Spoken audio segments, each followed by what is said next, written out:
anything like me, you love a good slice of pie. And for me, a good slice of pie is all about the crust.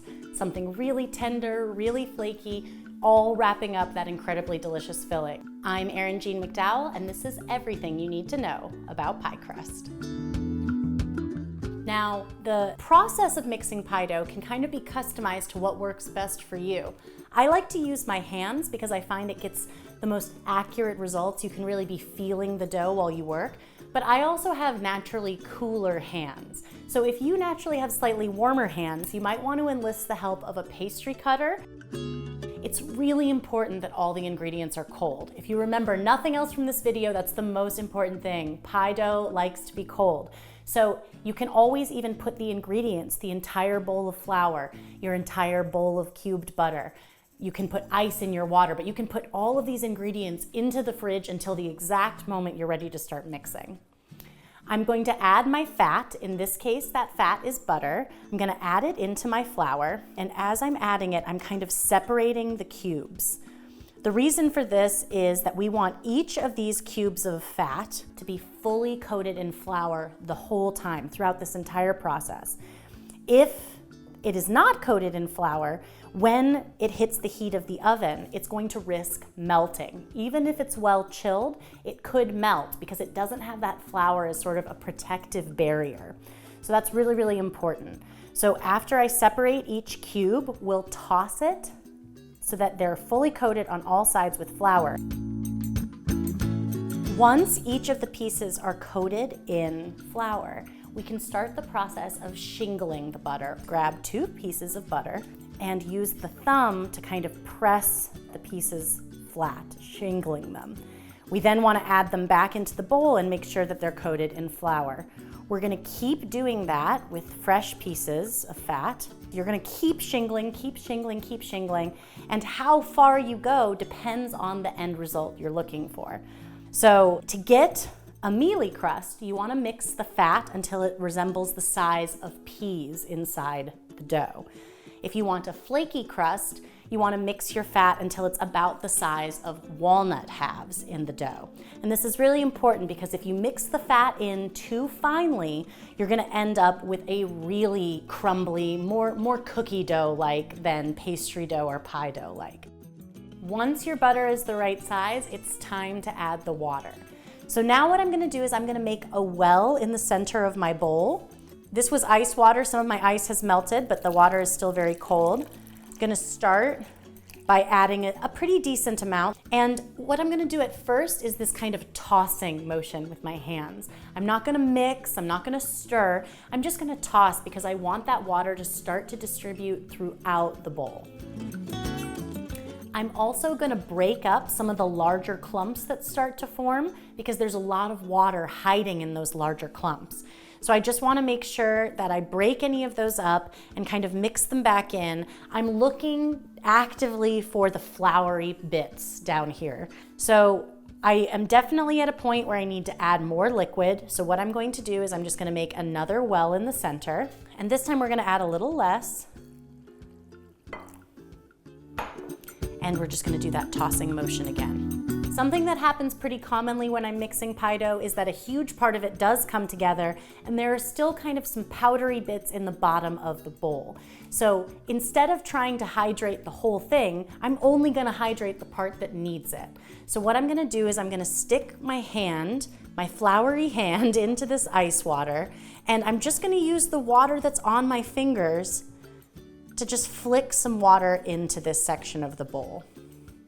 So then I can mix just that part until it's properly hydrated, which it is now, just a few little drops of water, and then I'll add this back into it. Now that everything has enough moisture, we can start this process of kind of bringing it together. So this is what it should look like. It shouldn't be totally uniform. There might even be some cracks in the surface, like right here. But when you put your hand on it and lift your hand up, there's no stickiness, none of that dough stuck to my hand, so we know that it's properly hydrated.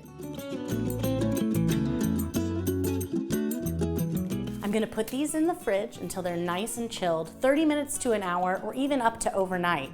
It'll actually stay in the refrigerator for up to 3 days, and if you want to store it even longer, you can wrap it in 2 layers of plastic wrap and put it in the freezer for up to 3 months. So this dough has been nice and chilled in the refrigerator, and now we're ready to roll it out and line a pie plate. I'm going to start by flouring my surface. In general, it's advisable not to use any more flour than you have to because the dough is going to absorb some of it as you roll. When I roll out dough, I recommend starting in the center, pushing up away from you, then returning to the center and pushing down towards you. People have a tendency to just roll back and forth like this.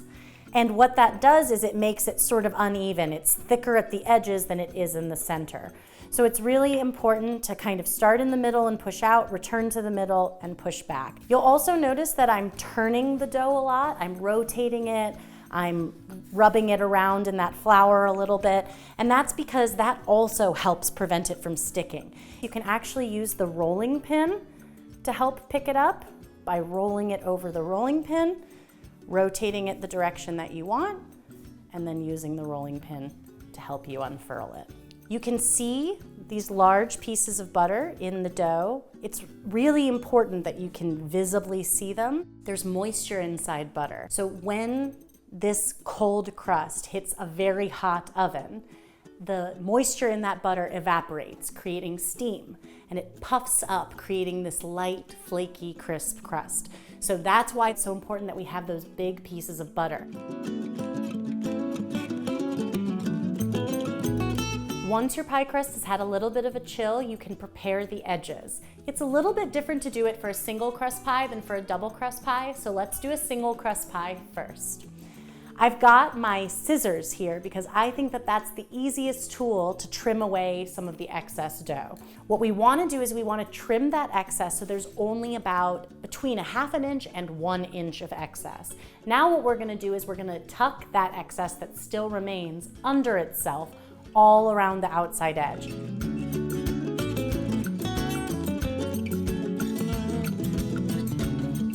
We've got a pretty crimped crust. So let's prepare this crust for baking. What we're gonna do is we're gonna prick the dough all over the interior of the crust with a fork. We're doing this to allow air to escape, which is really important with these flaky doughs because they want to puff up for that reason that I just described. The moisture in the butter evaporates, creating steam, and the dough puffs up. So we want to give that air some places to escape so that it doesn't puff up anywhere we don't want it to. It's especially important to kind of do it around this edge where you folded the dough under because it really wants to puff up there. We are going to cut a piece of parchment paper or foil. It's a little bit larger than the pie plate, and we're gonna press it in. We're gonna fill that with pie weights. I like to use ceramic pie weights, which also retain a little bit of heat, but one of the easiest things you can use is just dried beans. It takes 2 to 3 pounds of dried beans or 2 to 3 sets of ceramic pie weights to fill the pie sufficiently. It has to be filled all the way to this top edge to sufficiently weigh down the crust that it doesn't puff up anywhere you don't want it to. You'll bake it with the weights for 12 to 15 minutes until a little bit of color appears on the outside edge. Then you'll take the weights out. For par baking, you'll bake it just 2 to 3 minutes more until the base of the pie is set.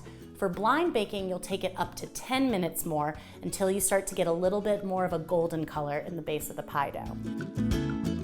So I popped that crust into the oven to par bake, which is going to be only partially baking the crust, but here's one I did earlier that's a full blind bake. So the way that you can tell it's fully blind bake is because it's the exact color and doneness that I want it to be all over. And that's really what par and blind baking are about. We've got my apple filling here. I prepared the bottom crust the exact same way that I would the top crust. The only thing we're gonna do different is we're gonna trim the excess a little bit wider. So closer to 1 inch than a ½ inch. We wanna leave more excess because we're also going to be combining this with the top crust. Now we're gonna pour our prepared filling into the crust. This is my cider caramel apple pie filling.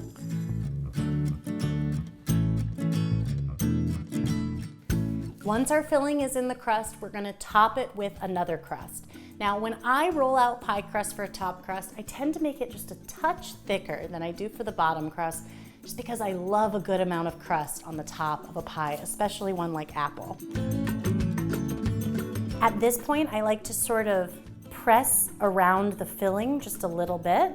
Then what we're gonna do is we're going to press the top and bottom crust together all the way around. And I'm being pretty firm with this, actually, really pressing that bottom crust into the top crust so that they kind of become one crust. Now we're gonna repeat that trimming process, going around this time, leaving just about between 1/2 inch to 1 inch of excess. Now that we've trimmed away the excess, we're ready to fold the crust under the same way we did for a single crust pie. The only difference is we're really trying to kind of encase that bottom crust with the top crust. This just ensures it's not gonna come unfurled in the oven or messed up in any way. We've really got it secure. Now that the double crust pie is assembled, it needs one more good chill before it can go into the oven. But while it's chilling, we can talk about some finishing components like egg wash. My egg wash is just 1 large egg with about a tablespoon of water, and this helps to add a little bit of shine from the egg whites and also helps with even browning thanks to the egg yolk.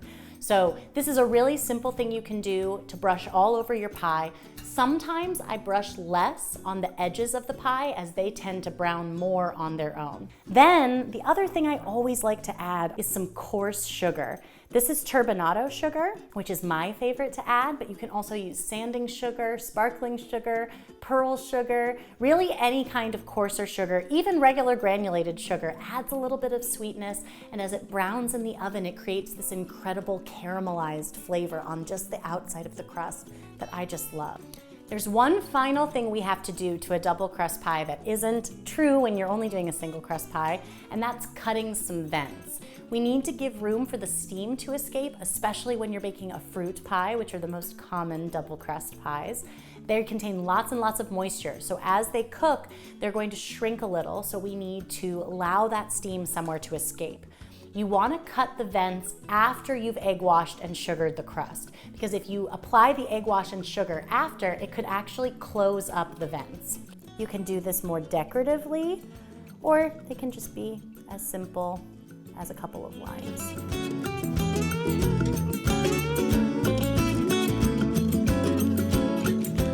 You can also see where we folded the crust over that it's extra flaky. You can see all those layers that we created. The best part about learning to make a perfect pie crust is eating it. So I cannot wait to dive into this apple pie. This is my happy place. And you now have all the tips you need to make your best pie crust ever. So I'm Erin McDowell, and this is everything you needed to know about pie crust.